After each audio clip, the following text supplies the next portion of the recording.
દિયોદરના વડિયામાંથી 10 kilo ચાંદીના દાગીના ગુમ, સેલ્સમેનની ગાડીમાંથી બેગ ચોરાઈ, પોલીસે તપાસ શરૂ કરી। બનાસકાંઠાના દિયોદર તાલુકાના વડિયા વિસ્તારમાંથી એક સેલ્સમેનની પાર્ક કરેલી ગાડીમાંથી આશરે 10 કિલો ચાંદીના દાગીના ભરેલી બેગ ગુમ થઈ ગઈ છે। આ મામલે વેપારીએ પોલીસ ફરિયાદ નોંધાવતા પોલીસે તપાસ હાથ ધરી છે। મહેસાણાના એક વેપારી ઓગળના થરા ખાતે કામ પતાવી દિયોદરના વડિયા તરફ જઈ રહ્યા હતા। આ દરમિયાન તેમને જાણ થઈ કે તેમની ગાડીમાંથી ચાંદી ભરેલી બેગ ગુમ થઈ ગઈ છે। વેપારીની ફરિયાદને આધારે શરૂઆતમાં ઓગળના થરા પોલીસે ગુનો નોંધ્યો હતો। જોકે ઘટના સ્થળ દિયોદરના વડિયા વિસ્તારમાં આવતું હોવાથી કેસ દિયોદર પોલીસ સ્ટેશનને ટ્રાન્સફર કરવામાં આવ્યો છે। દિયોદર પોલીસે વેપારીની ફરિયાદને આધારે અજાણ્યા શખ્સો સામે ચોરીનો ગુનો નોંધી વધુ તપાસ હાથ ધરી છે।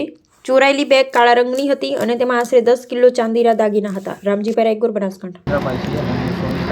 સંકળાયેલો છું અને હું મહેસાણાથી સવારે નીકળ્યો હતો થરા આવવા માટે અને મારી ગાડીની અંદર ચાંદીના દાગીના હતા અને હું સેલ્સમેનનું કામ કરું છું અને હું 84 માર્કેટની અંદર અને BPW પાર્કિંગમાં મેં મારી કાર પાર્કિંગ કરી હતી અને કાર પાર્કિંગ કરીને હું સીધો 84 માર્કેટની અંદર ગયો।